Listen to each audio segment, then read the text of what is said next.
Romanos 6:18 diz assim: Fostes libertos do pecado e vos tornastes escravos da justiça. Ou, na tradução que eu estou usando aqui no meu texto, né?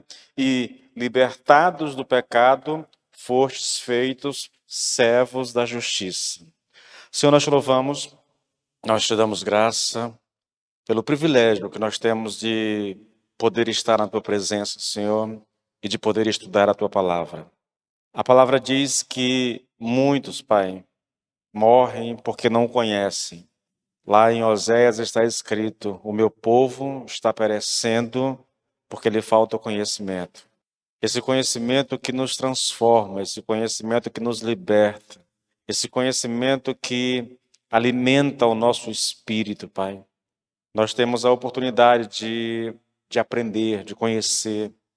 Deus, eu te louvo por isso, Senhor, no nome de Jesus. E ao mesmo tempo, Senhor, peço que o Senhor abra o nosso entendimento, ilumine o nosso entendimento, de maneira que a palavra realmente, Senhor, seja alimento para a nossa alma, para o nosso espírito, em o nome de Jesus, Pai. Que o Senhor nos auxilie nessa busca por conhecer a Tua palavra, Senhor, nessa busca por ser moldado de acordo com a Tua palavra, no nome de Jesus, Pai. Que seja um tempo abençoador na vida dos Teus filhos, em o nome de Jesus, Pai. Em nome de Jesus. Queridos, nós vamos para o nosso momento, tá? E eu já trabalhei aqui com vocês, versículo 15, 16, 17. Eu não sei se vocês observam, eu não sei se vocês têm a curiosidade, mas é muito parecido, o texto é muito parecido com o começo do capítulo, né? Começa com uma pergunta que o apóstolo levanta e depois ele responde, e depois que ele responde, ele faz uma espécie de aplicação daquilo que ele está lendo. Agora aqui ele vai fazer uma espécie de resumo, né, daquilo que ele disse, para depois ele fazer a aplicação prática. É muito semelhante, irmãos. Só que esse pedaço aqui de texto aqui do 15 até o 23 é um pouco menor do que o outro, né? Mas é muito semelhante àquilo que o apóstolo vem fazendo. Na verdade, isso é característico de Paulo, entendeu? Quando você passa a estudar, principalmente Romanos, você percebe que existe nele algumas características que, quando a gente aprende, fica mais fácil de compreender. Então, ele está aqui resumindo aquilo que ele disse nos versículos 16 e 17, irmãos. Né? Foste libertos do pecado e vos tornastes escravo da justiça. Esse versículo ele é um resumo dos versículos 16 e 17. O que ele disse nos versículos 16 e 17, irmãos? Ele disse isso aqui, olha, será que vocês não sabem que ao se oferecerem como servos para a obediência, vocês são servos daquele a quem obedece, seja do pecado que leva à morte ou da obediência que conduz à justiça? Mas graças a Deus, que tendo sido escravos do pecado, vocês vieram a obedecer de coração à forma de doutrina a que foram expostos. Aí segue o texto, né?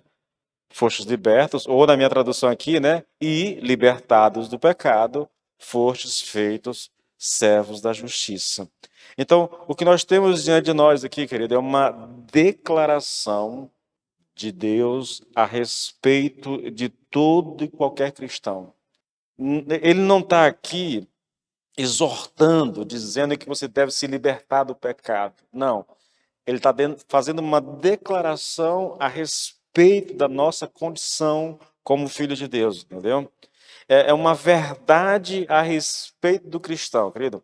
Ele está falando aqui da nossa posição diante de Deus. Na verdade, dá para dizer, se o que ele diz aqui não é verdade a nosso respeito, então nós ainda não somos cristãos ainda, entendeu? Então é uma declaração. Assim como quase tudo aquilo que nós estudamos no começo do capítulo 6, né, são declarações feitas a respeito de nós como filho de Deus, da nossa condição, do nosso estado diante de Deus. É Deus dizendo, olha, isso é você, é assim que eu o vejo, é assim que eu o trato na verdade, entendeu? Então Deus nos vê como pessoas que foram libertas ou libertadas do pecado e agora são escravos da justiça. A gente vai tentar explicar isso um pouco mais para frente, tá bom? Bom, a verdade, querido, aqui é exatamente essa, né? Que o Senhor faz uma declaração dizendo que nós somos libertados do pecado, que nós somos tirados de uma condição de escravos do pecado, né? É o que é dito no versículo 17, né? Vocês eram escravos, vocês foram escravos, mas não são mais. Vocês eram, mas não são mais. Vocês estavam numa condição, mas não estão mais. E essa é a condição do Filho de Deus. Não importa se ele tem 30, 40, 50 anos de convertido ou se ele aceitou a Cristo há uma semana. Como Filho de Deus, ele é alguém que foi liberto do pecado, querido, tá bom? Mas também não é liberto do pecado para fazer o que quiser, é liberto do pecado para servir a Deus, né? Ou seja, ser escravo da justiça. Então vamos olhar aqui rapidinho, dá uma olhada aqui por uma perspectiva negativa dessa declaração, né? Havendo vós sido libertados, né? Ou foste vós libertados. Então vamos dar uma olhada, só uma olhada por uma perspectiva negativa, o que ele não está dizendo aqui, na verdade, entendeu? Quando ele diz, olha, vocês estão libertos do pecado, foram libertados do pecado, o que é isso, o que ele não está dizendo com isso, na verdade? Porque muitas vezes você pode interpretar isso de maneira equivocada, né? Então é muito interessante a gente colocar alguns pontos negativos para tentar entender o que ele está dizendo. Primeiro, libertos do pecado, querido, não significa perfeição sem pecado. Não significa que agora nós estamos totalmente livres do pecado em todos os aspectos, que não resta em nós nenhum pecado, e que acabamos de uma vez por todas com o pecado em si ou com o pecado como tal. Não é isso que ele está dizendo, entendeu? A declaração é que nós somos libertados do pecado, mas significa que não há nenhum pecado em nós, que nós somos completamente libertos, de maneira que não haja nenhum resquício de pecado em nós? Não, não é isso que ele está dizendo, entendeu? Libertados do pecado, querido, não significa perfeição absoluta. Isso é algo tão óbvio, né, que nem precisa provar, na verdade. Acho que não é necessário a gente gastar tempo tentando provar isso aqui.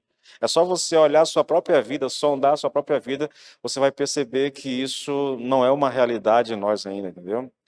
Ainda que existam pessoas que defendam essa ideia de que é possível chegar num nível de santificação em que o pecado não tem mais nenhum poder, assim, não nos alcança de forma nenhuma. Isso não é... Irmãos, enquanto a gente estiver nesse mundo, enquanto nós tivermos uma natureza carnal, nós estamos suscetíveis ao pecado, entendeu? A libertar do pecado, eu já vou entrando na resposta positiva, né? Significa que o pecado não pode mais nos escravizar, entendeu? Que um crente não pode mais ser escravizado. Não quer dizer que ele não seja. Entende? A gente já trabalhou muito sobre isso aqui em ministrações passadas, né? Mas há pessoas que vivem períodos de escravidão em relação ao pecado, entendeu? Porque cedeu por alguma coisa que aconteceu na vida dele. Mas isso é, tipo assim, imagine que você é um cara que tenha muito dinheiro, mas resolveu usar mal o que tinha. Entendeu? Ou fez a opção por viver na pobreza, mesmo tendo muito dinheiro. É mais ou menos essa ideia, irmãos. Porque Deus já nos deu o poder, entendeu? Deus já nos libertou da escravidão do pecado. E hoje eu vivo no pecado se eu quiser viver no pecado, irmãos. Porque eu tenho o poder não em mim, na minha pessoa, mas no Espírito que habita em mim e me capacita. O próprio Paulo disse lá em, acho que é Coríntios, né? Que não, Deus não permite uma tentação que vá além das nossas forças, da nossa capacidade de resistir, entende? Isso é ser liberto do pecado, irmãos. A segunda questão aqui não significa que estamos livres da nossa natureza pecaminosa. Essa afirmação, querido, ela pode ser questionada porque em algumas versões da Bíblia, né, traduziram a expressão velho homem, lá do versículo 6 desse capítulo aqui, por velha natureza, como é o caso da Nova Almeida atualizada, né? Sabendo isto que a vossa velha natureza foi crucificada com ele. Eles traduziram velho homem por velha natureza, entendeu? Então, dependendo de algumas traduções ou algumas versões, a gente dá um nó na cabeça, né? Nós não estamos livres da natureza pecaminosa. Olha, se eu digo que a minha velha natureza foi crucificada com Cristo, então como é que eu posso afirmar que nós não estamos totalmente livres dela, né? É porque, na verdade, a expressão que Paulo usa lá é velho homem e não velha natureza, né? Ou natureza pecaminosa, como algumas traduções colocam. É velho homem. O velho homem, não sei se vocês ainda lembram disso, irmãos, é o homem que eu era em Adão. É a minha antiga humanidade. Todos nós, quando nascemos nesse mundo, nós nascemos em Adão, entendeu? Todos nós herdamos de Adão a natureza, nós herdamos de Adão essa natureza pecaminosa e nós nascemos com ela. Não há, entendeu? Todo mundo que nasce nesse mundo nasce nessa condição, nasce em pecado. Aqui a gente poderia entrar em muitas outras áreas que são bem polêmicas, né? Por exemplo, né? Essa questão de salvação de criança, se uma criança que morre numa idade que ela não tem consciência de pecado, se ela vai para o céu, se vai para o inferno e tudo, né? A gente pensa, e quem entra nesses debates, às vezes eu penso que essas pessoas acreditam que uma criança nasça pura, entendeu? Sem nenhum pecado, e que à medida que ela vai crescendo, ela vai se corrompendo. Não é esse o ensino bíblico. Uma criança, quando nasce, ela já nasce em pecado como qualquer outra pessoa. Ela nasce em Adão, irmãos. É a condição dela quando nasce. Ela nasce morta nos seus delitos. O Davi disse isso, né? Davi disse, Salmo 51, ele fala sobre isso. Em iniquidade me concebeu a minha mãe, em pecado eu nasci. Ouviu? Então, nós nascemos nessa condição de pecadores, queridos, tá bom? Aqui eu cito o Lord John, né? Ele diz que o velho homem já se foi, está morto, nós terminamos com ele de uma vez por toda. Contudo, quanto à natureza pecaminosa, a verdade é outra. A natureza pecaminosa ainda permanece em nosso corpo mortal. Queridos, deixa eu tentar fazer. Eu acho que repetir essas coisas, eu penso que nos ajuda a entender, irmãos. Quando Paulo, aqui nesse capítulo 6 e no capítulo 7, ele lida com o cristão, ele lida com ele de perspectivas interessantes, né? Primeiro, toda a mensagem desse capítulo, vamos falar sobre isso aqui, é que nós somos libertos do pecado, entendeu? Essa é uma mensagem central nesse capítulo. Vamos abordar isso aqui ainda hoje ainda. Nós somos libertos do pecado, que o pecado não tem poder sobre nós. Nós não estamos mais debaixo do senhorio, do governo, da autoridade do pecado. Nós não estamos mais nessa condição. Mas ao mesmo tempo, a gente sabe que nós pecamos. Como é que pode, pastor? Se nós já fomos libertos do pecado, como é que a gente pode pecar na verdade? A explicação que é dada, querido, né, tanto nesse capítulo como no capítulo seguinte, é a seguinte. Paulo lida com o homem, eu vou usar os termos que eu criei para poder simplificar isso aqui, tá bom? Ele lida com o homem de duas formas. Primeiro, o homem espiritual, meu ser, o meu eu, o Edilson de verdade, entendeu?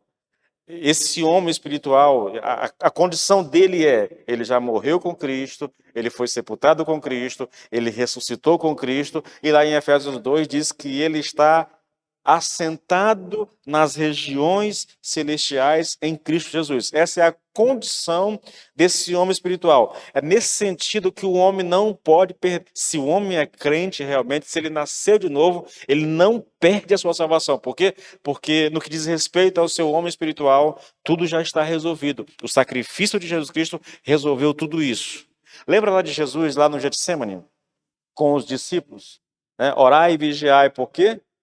O espírito está pronto, mas a carne é fraca. A mesma divisão, querido. O homem espiritual e esse homem carnal, entendeu? É essa divisão. Paulo diz que no que diz respeito a esse homem espiritual, nós estamos completamente libertos do pecado, não há como voltarmos atrás, nós saímos de Adão, estamos em Cristo Jesus. Essa é a nossa condição. Agora, o pecado, ele ainda habita o homem, esse homem carnal, né? Ele chama isso de corpo mortal. O pecado ainda habita o corpo mortal. Habita os membros do meu corpo. É por isso que eu sou tentado, e é por isso que, vez ou outra, eu tropeço e caio, e você faz a mesma coisa, entendeu? Porque o pecado não foi completamente extinto da nossa vida. Inclusive, há um paralelo interessante em relação a isso, irmãos. Quando o Senhor deu a terra prometida aos judeus, lá no Velho Testamento, eu li isso aqui com vocês em outras ministrações, ele deixou na terra inimigos. Não é curioso, né? A promessa é que Deus daria a terra prometida, e o Senhor realmente deu a terra prometida, deu poder ao povo para ele vencer os inimigos, mas não permitiu que os israelitas derrotassem todos os seus inimigos. Por quê? Para que eles fossem treinados, habilitados na arte da guerra. Era para que eles fossem forjados, na verdade. Eu penso às vezes, irmãos, que a nossa luta contra o pecado é exatamente para forjar o nosso caráter, entendeu? Para nos habilitar, para que a gente cresça, para que a gente desenvolva, para que haja da nossa parte, querido, essa luta pelo crescimento, pela vida de santidade, entendeu? Então, são os inimigos que ficam. O pecado é o inimigo que habita em nós, irmãos. Assim como os judeus, os israelitas da velha aliança, mesmo tomando posse da terra prometida, tinha que conviver com os inimigos, entendeu? Eles tinham que permanecer alerta o tempo todo, não podiam vacilar, entendeu? Tinham que permanecer alerta, senão eles seriam derrotados pelos inimigos. É assim hoje, querido, é assim hoje com relação a nós. Terceiro, irmãos, não significa que estamos livres das tentações. Ser liberto do pecado não quer dizer que nós estamos livres das tentações. Novamente, é uma coisa que a gente não precisa provar, né, irmãos? Quem é aqui, querido, que não se sente tentado em alguma área, entendeu? Quem de nós? Agora, essa é uma coisa interessante, irmãos. Esse é um ponto bem interessante, porque muitas vezes falta para a gente entendimento em relação a essa questão das tentações, né? O Lloyd Jones diz que existem muitos bons cristãos inquietos por causa da tentação, dessa questão da tentação. Eles parecem pensar, diz Lloyd Jones, que o simples fato de serem tentados de algum modo significa que essas grandes declarações das Escrituras não se lhes aplicam. Eu fui libertado do pecado, pastor, mas como é que eu posso me sentir tão tentado? Isso não diz respeito a mim. Não, querido, não, essa concepção, esse tipo de raciocínio não é bíblico, entendeu? Não é, irmãos, ser tentado não é pecado, entendeu? Não é pecado. O pecado é a gente ceder à tentação. Esse é o drama, na verdade. Bom, vamos olhar isso agora de uma perspectiva mais positiva, né? A ideia do apóstolo aqui é simples, irmãos. Uma vez que nós éramos escravos do pecado e fomos libertados, agora nós somos escravos da justiça. O que isso significa? Que nós não estamos mais debaixo da escravidão, do governo, do domínio do pecado. É isso. Olha o versículo 17, irmãos. Graças, porém, a Deus, que tendo vós sido escravos do pecado, obedeceste de coração à forma de doutrina a que fostes entregues. Vocês foram, mas vocês não são mais escravos do pecado. Queridos, deixa eu dizer uma coisa para você. De maneira muito categórica, é possível dizer, querido, que essa verdade, a verdade de que nós fomos libertados do pecado, é o principal objetivo de Paulo em todo esse capítulo. Irmãos, é simplesmente impressionante como Paulo enfatiza essa verdade nesse capítulo 6. Eu vou te mostrar isso aqui, irmãos. A ideia de Paulo é: nós não estamos mais sob a escravidão do pecado. Nós não estamos mais sob o domínio do pecado. O pecado não tem mais autoridade sobre nós, não tem mais poder sobre nós. Olha isso aqui, irmãos. Eu listei aqui, querido, no capítulo 6, até o versículo 18, uma série de textos que Paulo vai colocando isso de maneira diferente, mas sempre dizendo a mesma coisa. Ele vai repetindo a mesma coisa. Primeiro, olha só, versículo 2. Se você quiser acompanhar, fique à vontade, tá? Olha só. Você já sabe, né? Há uma pergunta lá no versículo 1. Que diremos? Permanecemos no pecado para que a graça aumente? Aí ele responde no versículo 2. De modo nenhum. Como viveremos ainda no pecado, nós que já morremos para ele? O que Paulo está dizendo aqui? Nós não podemos viver no pecado. Por quê? Porque nós já morremos para ele. Primeira citação, querido. Morrer aqui para o pecado significa, querido, morrer para o governo, para o domínio, para o reinado do pecado, entendeu? Usando a metáfora, você pertencia a esse reino do pecado e você foi tirado dele e transportado para o reino da graça. Então você morreu para esse reino. Esse reino não tem mais poder sobre a tua vida, para você entender. Agora, versículo 6, olha só. Sabendo isto, que foi crucificado com ele o nosso velho homem, e o velho homem aqui, ele está falando novamente da morte do pecado, entendeu? Nosso velho homem foi crucificado com ele para que o corpo do pecado seja destruído e não sirvamos o pecado como escravo, porquanto quem morreu está justificado do pecado, ou seja, está libertado do pecado, foi liberto do pecado. Veja, versículo 2, versículo 6, versículo 7, ele está dizendo a mesma coisa com palavras diferentes, mas é a mesma verdade. Nós somos libertados do pecado. Nós não estamos mais sob a escravidão do pecado. Versículo 10, irmãos, olha só. Pois quanto a ter morrido, de uma vez para sempre, morreu para o pecado, mas quanto a viver, vive para Deus. Quanto a ter morrido, nós morremos de uma vez. Ele está falando de Cristo aqui, tá bom? Que fique bem claro.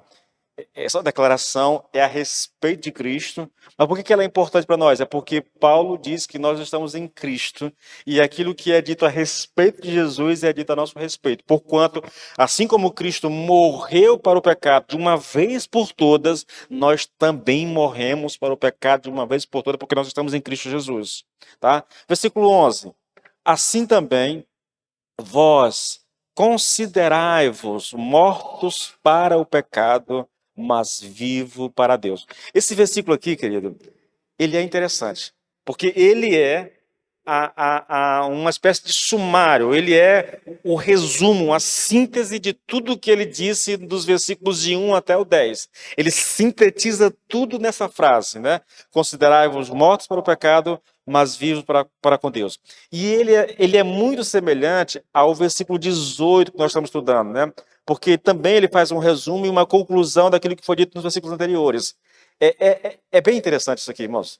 Depois que Paulo faz esse resumo aqui, né, que faz essa conclusão aqui no versículo 11, ele passa a fazer a aplicação prática daquilo que ele disse. Olha a semelhança. Versículo 15, ele levanta uma pergunta. Versículo 16 e 17, ele responde. No versículo 18, ele faz um resumo e uma conclusão daquilo. A partir do 19, ele vai fazer as aplicações daquilo que ele diz. Tá? Nos versículos 16, 17, 18, ele vai fazer a aplicação disso. A mesma abordagem, é a mesma metodologia, é o mesmo jeito de argumentar, entendeu? É uma pergunta e uma resposta detalhada, um resumo, uma aplicação. Uma pergunta, uma resposta detalhada, um resumo e uma aplicação. É a mesma metodologia, querido. É impressionante isso aqui, na verdade, entendeu? A maneira como Paulo estruturou esse capítulo 6. Olha o versículo 14, irmãos. Porque o pecado não terá domínio sobre vós. Por que o pecado não tem domínio sobre nós? Porque nós não estamos mais debaixo da lei. Ou seja, nós morremos para o pecado. Entendeu? Nós morremos para o pecado. Versículo 17, irmãos. Mas graças a Deus, porque outrora, escravos do pecado, contudo, vieste a obedecer de coração à forma de doutrina a que fostes entregue. Outrora, escravos. Vocês foram escravos, mas vocês não são mais. Não são mais. Essa é a nossa condição diante de Deus, irmãos. Versículo 18 encerra isso dizendo: e libertados do pecado, fostes feitos servos da justiça. Queridos, a pergunta que a gente faz aqui é a seguinte: será que nós cremos nisso realmente? Eu tenho falado bastante na célula para algumas pessoas e em conversas particulares que nós, acho que falei até aqui na igreja também, nós construímos uma imagem de nós mesmos, querido, ao longo da nossa caminhada. E essa imagem que nós temos de nós mesmos é ela que vai nos guiar naquilo que nós fazemos. As nossas ações e reações diante das circunstâncias que nós vivemos, dos fatos que a gente vive, ela é fruto dessa imagem que nós temos de nós mesmos, entendeu? Olha que coisa interessante. Paulo aqui, ele está gerando uma imagem no nosso coração a respeito da nossa condição diante de Deus. Qual é a imagem que Paulo está gerando, irmãos? Ele está dizendo de várias formas, de várias maneiras, a mesma coisa. Vocês foram libertados do pecado, vocês foram libertos do pecado. Vocês não são mais escravos do pecado. Vocês não são mais prisioneiros do pecado. Essa era a condição de vocês. Era, não é mais. Irmãos, isso tem que ficar gravado. Veja, querido, versículo 2, versículo 6, 7, versículo 10, versículo 11, versículo 14, versículo 17, versículo 18. Ele está repetindo a mesma coisa, querido, a mesma coisa. A pergunta que se faz aqui é: será que nós cremos nisso? Irmãos, veja uma coisa interessante, né? Eu vou viajar um pouquinho aqui, mas olha só. A mensagem é uma só. Nós não estamos mais debaixo do governo do pecado. A nossa condição não é mais essa. A nossa condição agora é de filhos de Deus. A nossa condição agora é de pessoas que estão, diz lá Efésios, assentados com Cristo, em Cristo, nas regiões celestiais. Nós somos salvos, nós somos libertos, nós somos transformados. Nós aguardamos, na verdade, querido, o tempo da nossa, ou de Cristo voltar, ou de nós irmos para estarmos com o Senhor. Mas essa é a nossa condição, entendeu? Eu não posso perder de vista que essa é a minha condição. Quando Paulo lida com as cartas, mas quando ele escreve as cartas, pode ler as cartas, mas aos santos que estão em Corinto, aos santos que estão em Éfeso, aos santos que estão em Filipos, aos santos que estão, aos santos. Irmãos, veja, nós pecamos, sim, mas eu creio que seja interessante, querido, que haja uma mudança, porque a palavra nos leva a isso, irmãos. Poxa, eu vejo assim, por que Paulo está enfatizando tanto essa verdade? Por que ele está repetindo tanto o mesmo discurso, a mesma verdade? Eu imagino, querido, que a intenção de Paulo, inspirado pelo Espírito Santo, é nos levar a uma compreensão de quem nós somos em Cristo Jesus. Nós não somos mais escravos do pecado, irmãos. Querido, deixa eu perguntar uma coisa para você. Se eu digo assim, eu sou um pecador, o que é que nós esperamos de um pecador, irmãos? Que ele peque. Então, se eu alimento esse discurso, eu sou um pecador, eu sou isso, eu sou aquilo. Irmão, quando você pecar, você só fez aquilo que é a sua natureza. Agora, se você se vê como Deus nos vê, entendeu? Como santos, como pessoas que foram libertas do pecado, como pessoas que foram tirados debaixo desse reinado do pecado, transportados para o reino da graça, entendeu? Como homens que foram transformados, como homens que têm a sua condição mudada porque estão em Cristo Jesus.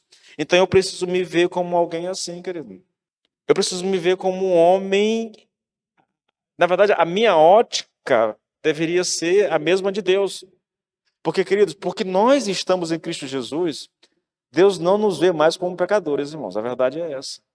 Eu gosto muito de um texto, eu vou ler ele aqui. Vou gastar um tempinho contigo aqui, rapidinho.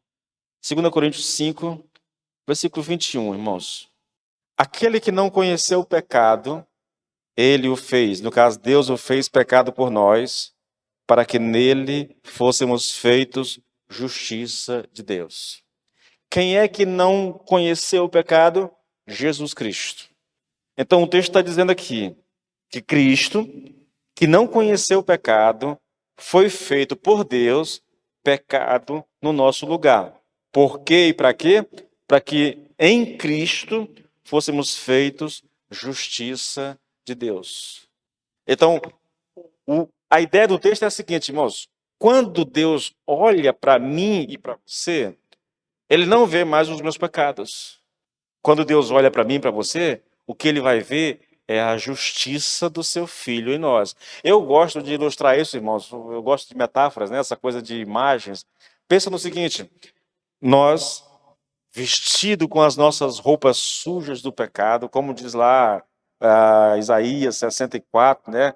Que as nossas obras de justiça são trapos de imundície, né?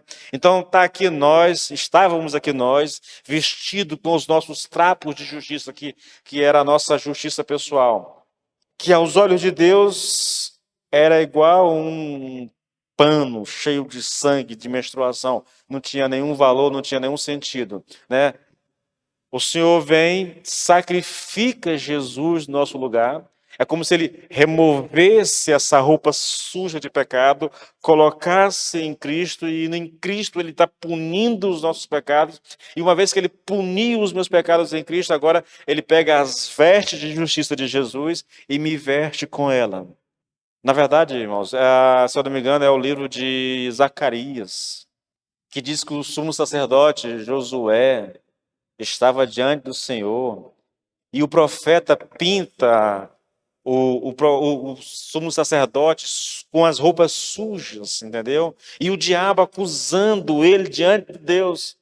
E Deus diz assim: olha, troque as roupas dele, vista ele com novas roupas, com roupas limpas, na verdade. Porque, queridos, é assim que Deus nos vê, irmãos. Eu sei que isso pode ser difícil para algumas pessoas de entenderem, e eu acho que é por isso que Paulo vai repetindo isso. Irmãos, olha isso, querido. Como viveremos no pecado, nós que já morremos para o pecado? Nós já morremos para o pecado, né? Veja, sabendo isto, que foi crucificado com ele o nosso velho homem, para que o corpo do pecado seja destruído e não sirvamos mais o pecado. Por que eu não vou servir o pecado? Porque o meu velho homem já foi crucificado com Cristo, irmãos. Porque quem já morreu está justificado, quem morreu foi liberto do pecado. Pois quanto a ter morrido de uma vez para sempre, morreu para o pecado. Assim vós também considerai-vos mortos para o pecado. E olha, porque o pecado não terá domínio sobre vós, né? Pois não estáis debaixo da lei, e sim da graça. Mas graças a Deus, porque outrora escravos do pecado, contudo vieste a obedecer de coração à forma de doutrina que foste entregue. Outrora escravo do pecado. Um dia vocês eram escravos, agora não são mais. Então é uma verdade que vem sendo repetida e repetida e repetida exaustivamente, irmãos. Em 23 capítulos, em 8 Paulo diz a mesma coisa, irmãos. Nós não estamos mais debaixo do pecado. Nós já morremos para o pecado. O pecado não tem controle, o pecado não tem domínio sobre a minha vida. Então, a ideia, eu imagino, querido, que é gerar em nós uma imagem correta a nosso respeito. É que você tenha a compreensão de como Deus te vê, querido. Como Deus te vê. E Deus não te vê como um pecador, querido. Deus nos vê vestidos com vestes santas, as vestes de Jesus Cristo, as vestidos dessa justiça de Deus. É assim. Bom, a questão é, querido, nós cremos nessa verdade? Nós cremos no Evangelho? Porque se nós cremos, irmãos, nós somos salvos, entendeu? Se nós cremos, nós podemos desfrutar dessas promessas do Senhor. Escute isso, querido. Ninguém pode crer no Evangelho enquanto é escravo do pecado. Se você crê no Evangelho, é porque você já foi libertado do pecado, entendeu? Porque é impossível ao homem que é escravo do pecado crer no Evangelho. Pastor, você está viajando. Não, não estou, irmãos. 2 Coríntios 4, versículo 3 e 4. Mas, se o nosso Evangelho ainda está encoberto, é para os que se perdem que ele está encoberto, nos quais o Deus desse século cegou o entendimento dos descrentes, para que não lhes resplandeça a luz do Evangelho da glória de Cristo, o qual é a imagem de Deus. O homem que é escravo do pecado, querido, de todos os seus poderes, não pode crer. Portanto, o simples fato de que um homem crê no Evangelho é prova de que ele foi libertado do pecado. Eu queria que você entendesse, irmãos, o quanto que essa verdade ela é importante para Paulo. E, na verdade, a gente sabe que Paulo aqui, ele está falando inspirado pelo Espírito Santo. Então, eu posso dizer de forma muito clara, sem exagerar nada, que essa verdade é muito importante para Deus, a ponto de ele fazer com que Paulo registre ela 8 vezes no mesmo capítulo, de várias maneiras diferentes, mas sempre retratando o mesmo ponto. Nós fomos libertos do pecado. Nós não estamos mais debaixo do governo do pecado. O pecado não é mais o nosso Senhor. O pecado não tem mais domínio sobre a nossa vida. Olha, querido, eu sei, né? E é fácil de se imaginar que pelo fato de nós termos lutas contra as tentações e contra o pecado, e às vezes fracassarmos nessas lutas, a gente tem alguma dificuldade de crer nessa verdade. O problema dessa atitude, irmãos, é não perceber que esta é a nossa posição diante de Deus. É a nossa condição como filho de Deus. É a verdade de Deus a nosso respeito, né? Eu gostaria muito que você entendesse isso. Essa é a verdade de Deus a nosso respeito, irmãos. E não é verdade por causa de nós mesmos, entendeu? Ou por causa das nossas obras, ou por causa da nossa justiça. É a verdade a nosso respeito, querido, porque nós estamos em Cristo Jesus. É por causa da morte de Jesus na cruz, é por causa do seu sacrifício, é porque Deus nos escolheu em Cristo antes da fundação do mundo e nos amou de tal maneira que enviou seu Filho unigênito para morrer por nós quando ainda éramos inimigos de Deus, entendeu? Então, essa verdade é verdade a nosso respeito, independente de nós, irmãos. Ou porque Deus escolheu fazer assim, ou porque Deus nos amou, na verdade, porque Deus nos escolheu, entendeu? Irmãos, novamente, é uma coisa para a gente ficar repassando na mente. Eu disse para alguém esses dias, querido, a verdade, eu preciso ficar repassando na minha mente essas verdades a respeito da minha condição. Puxa, está aqui um capítulo inteiro, irmãos, que retrata a minha condição diante de Deus. Tudo que é feito, o livro de Romanos é perfeito nesse sentido, entendeu? Porque o capítulo 6, capítulo 8, irmãos, o capítulo 8, a partir do versículo 28 em diante, querido, são verdades assim que precisam estar no nosso coração. Eu preciso relembrar constantemente. Queridos, escute uma coisa, não basta a gente ouvir uma vez aqui e largar de mão, não adianta, irmãos, eu digo isso, querido, porque eu estudo Romanos direto, eu tenho que pregar Romanos direto, entendeu? Então, eu sei que é necessário que a gente fique, olha, eu preciso alimentar a minha alma, eu preciso alimentar o meu espírito com a verdade o tempo todo, porque se eu não fizer isso, irmãos, eu vou enfraquecer. Eu tenho que ter consciência de quem eu sou. À luz do Evangelho, à luz do sacrifício de Jesus Cristo, à luz do amor de Deus, eu preciso saber quem eu sou, irmãos. Porque senão, querido, no meio das tribulações da vida, da correria do dia a dia, das preocupações que a gente tem, entendeu? Nós esquecemos muito facilmente quem nós somos. A gente, às vezes, vive crises desnecessárias só porque a gente não caiu a fralda bem aí, Fernanda. A gente vive crises desnecessárias só porque não se alimenta da palavra, irmãos, não se alimenta. Não alimenta o seu espírito, não alimenta a sua alma com a palavra de Deus, né? Verdades como essas. Olhem, voltando para essa questão da imagem que nós temos de nós mesmos, entendeu? A imagem que nós temos de nós mesmos, ela foi construída dessa forma. É o que as pessoas dizem a nosso respeito, que faz com que a gente vá criando uma imagem de nós mesmos, entendeu? A maneira como o pai trata o filho, a maneira como o pai se refere ao filho, entendeu?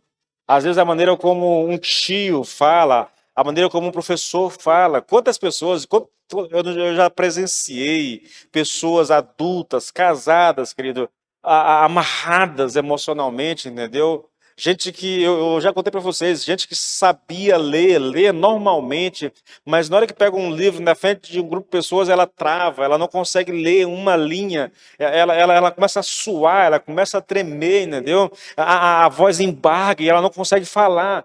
Meu Deus, um adulto, um homem casado, pai de família, entendeu? Que sabe ler muito bem, mas por causa de uma experiência traumática lá no passado, entendeu? Fez com que ele criasse uma imagem tão ruim de si mesmo que ele simplesmente trava na hora de fazer uma coisa tão boba quando lê um versículo bíblico. Escute o que eu vou te dizer, irmãos. Eu tenho lido muito sobre isso. Tudo que nós vivemos, tudo que nós ouvimos, tudo que nós sentimos, todas essas coisas são armazenadas no nosso inconsciente. Absolutamente todas elas. É por isso que na hipnose, o cara pode pegar uma pessoa adulta e levar ele para um período da vida lá na infância. E faz através da hipnose. Não é que o cara tem poderes, não. Ele só sabe como conduzir o processo.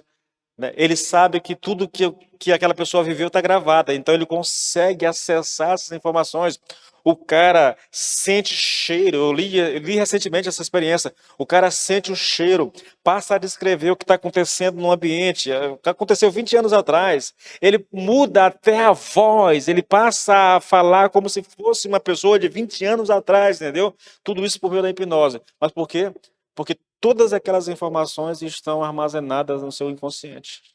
Então, irmãos, a gente pode trabalhar com a palavra de Deus para criar uma imagem adequada a respeito de nós mesmos. Está aqui um texto, irmãos. Oh, querido, como eu gostaria que nós crescêssemos nisso.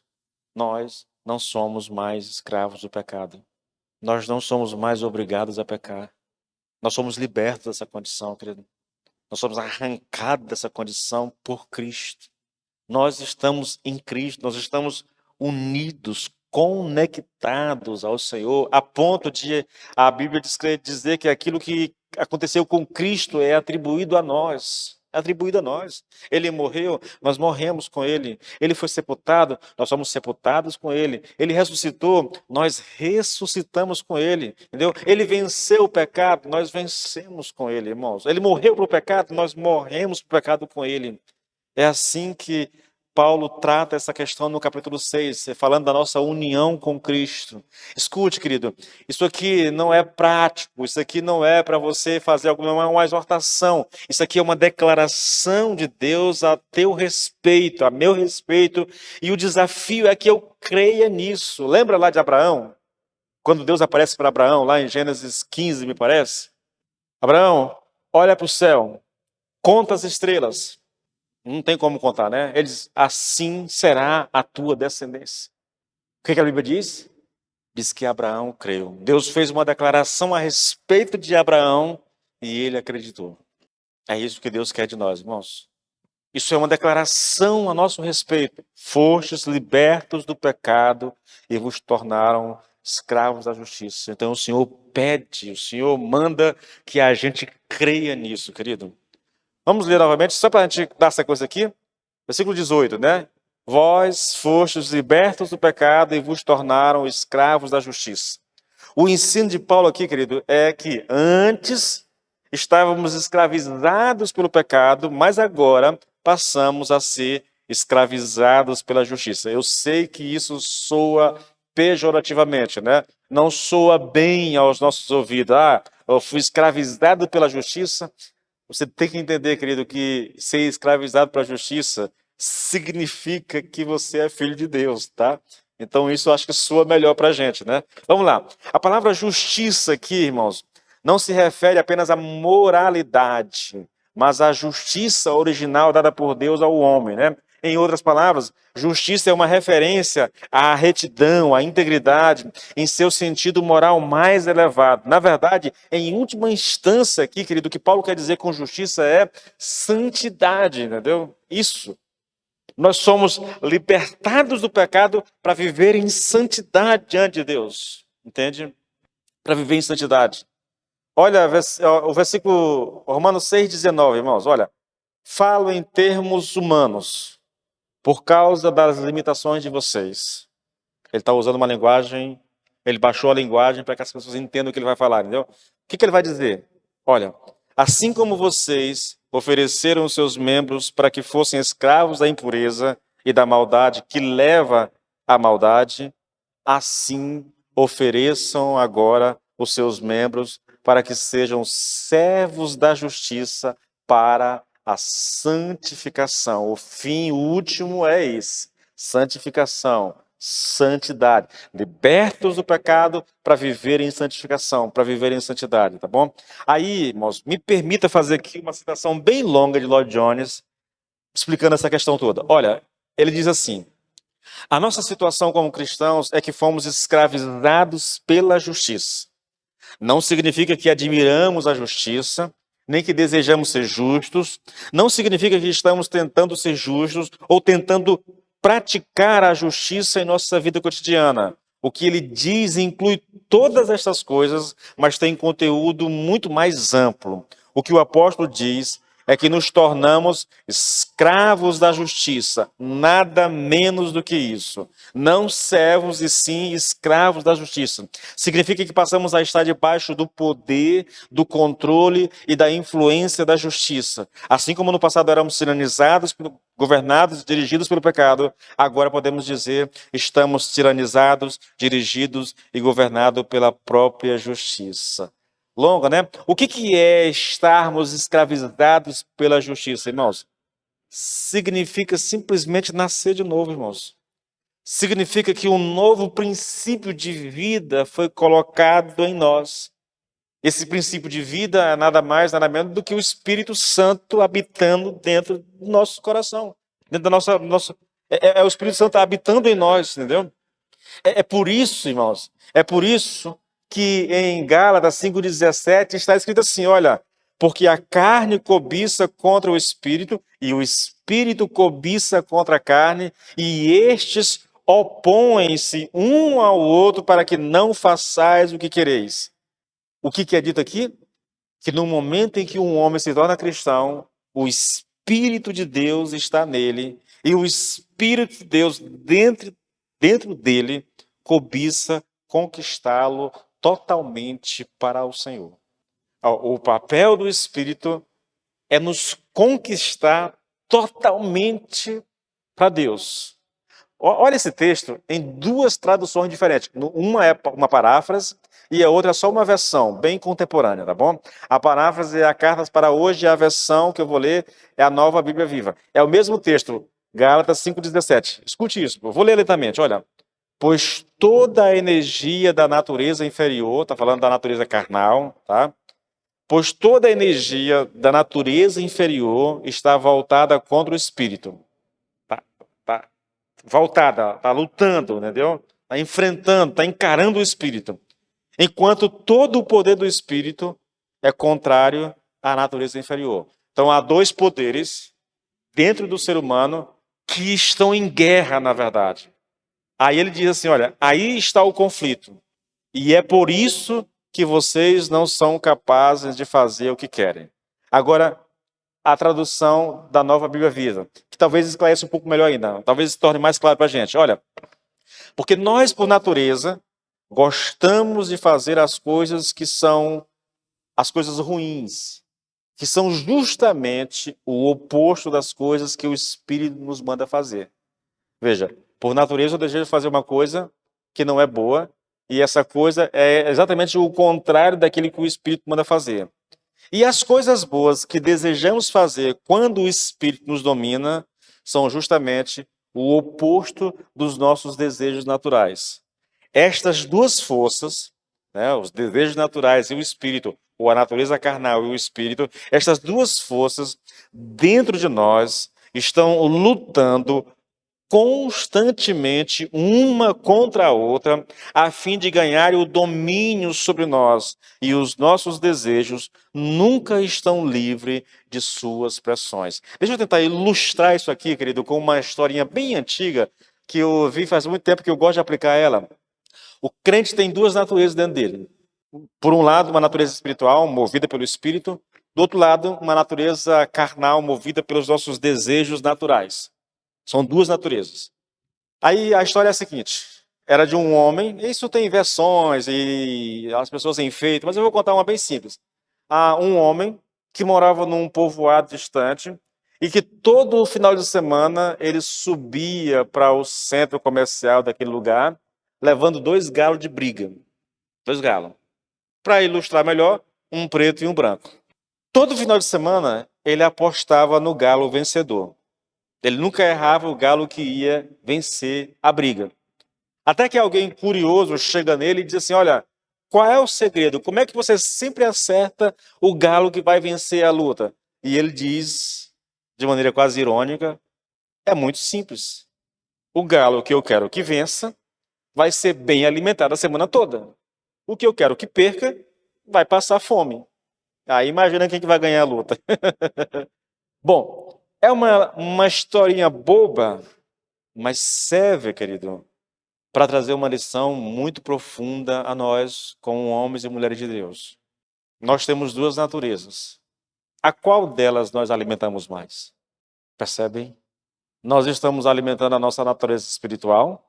Pastor, mas como é que a gente alimenta a natureza espiritual? Irmãos, leitura bíblica, bom livro, uma música cristã, os cultos, a comunhão, a oração. Isso é alimentar a nossa natureza espiritual. E como é que eu alimento a minha natureza carnal? Ah, meu irmão, é só deixar de fazer essas coisas. E você já está alimentando, entendeu? O cristão, querido, está sujeito a dois poderes que estão ansiosos por possuí-lo e governá-lo. De um lado, o poder do mal e do pecado, que aqui é chamado de natureza carnal. Do outro lado, o Espírito de Deus que nos foi dado pelo Senhor quando nós aceitamos a Cristo. A ideia do Espírito, irmãos, essa cobiça, porque, veja, assim como a natureza cobiça, o Espírito também cobiça, anseia, deseja, entendeu? Por que ele age dessa forma, irmãos? Para nos conquistar para Deus, irmãos. Para nos conquistar para a justiça. Para fazer de nós o que Deus quer que nós façamos. Né? É assim que o Espírito nos está escravizando à justiça. Isso é ser tiranizado pela justiça. É o Espírito lutando para nos conquistar para Deus. Tá? Aí eu vou praticamente encerrar com isso aqui. Novamente, eu vou fazer uma citação longa do Lloyd Jones, mas eu acho extremamente esclarecedor e traz assim com uma pitada de alerta para nós, querido, em relação à vida espiritual. Ouça isso, olha, há um sentido em que é uma coisa terrível ser cristão. Desde o momento em que nos tornamos cristãos, precisamos ser muito cuidadosos quanto ao que fazemos. Se você não obedeceu ao Evangelho de Jesus Cristo, poderá esperar castigo, poderá esperar punição, poderá esperar ver-se em situações difíceis e você ficará perplexo. Isso faz parte da obra divina realizada dentro de você. Significa que Deus o está aperfeiçoando, que Deus o está santificando. E se nós não permitirmos que Ele nos santifique por meio da verdade, Ele tomará outras medidas. Se é da vontade de Deus que sejamos santificados, nós seremos santificados. Em outras palavras, nós estamos sob a escravidão da justiça e é dessa maneira que Ele faz com que ela se realize. E citando um texto para fazer um comentário final, Filipenses 1,6, estou plenamente certo de que aquele que começou a boa obra em vós há de completá-la até o dia de Cristo Jesus. O que está sendo dito é exatamente isso, irmãos. Se você é filho, Deus vai te santificar. Se você é filho, a obra não vai ficar paralisada, mesmo que você esteja lutando contra isso. E aqui, irmãos, eu quero terminar essa mensagem com um alerta. Ele diz aqui, eu já repeti isso aqui tantas vezes a vocês, querido, mas eu vou repetir para que isso soe realmente como uma exortação, irmãos. Escute, querido. O meio usual de Deus nos purificar, o meio usual de Deus nos aperfeiçoar, de Deus nos santificar, o meio usual de Deus trabalhar em nós é por meio da palavra dele. Seja a palavra pregada, seja ela lida lá por você na sua casa. Então, agora, se isso não funciona, querido, se isso não funcionar, se você não der ouvido, se você endurecer o coração para a palavra, se você se recusar a obedecer a palavra, eu quero que você tenha consciência de algo, irmãos. Deus vai mudar o método de trabalhar contigo. Ele vai mudar o método, irmãos. E, queridos, não é uma boa notícia porque isso reflete o amor de Deus por nós, é lógico, tá bom? É assim, Deus se importa tanto comigo, Deus me ama de tal maneira que por amor Ele pode infligir dor em mim para me trazer de volta para o caminho certo. E essa é uma mensagem de exortação, irmãos. Essa é uma mensagem que precisa ficar gravada no nosso coração. Nós podemos escolher nos submeter a Deus através da sua palavra, irmãos, e arrumando a nossa vida e corrigindo aqui, né, ajustando a nossa vida à palavra, tentando obedecer, manifestando um coração humilde, um coração obediente, ainda que caindo aqui e acolá, mas um coração desejoso de querer realmente viver para Deus. Ou eu posso endurecer o meu coração, querido, e aí, porque Deus me ama, Ele vai tratar comigo de outra maneira.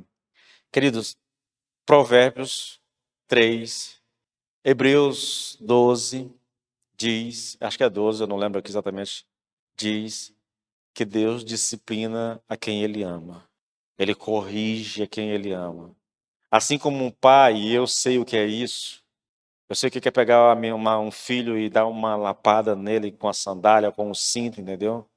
E causar dor nela, não porque eu tenha prazer em fazer isso, mas porque se faz necessário por causa da desobediência, da teimosia, da rebeldia às vezes, entendeu? Eu sou obrigado a bater no filho.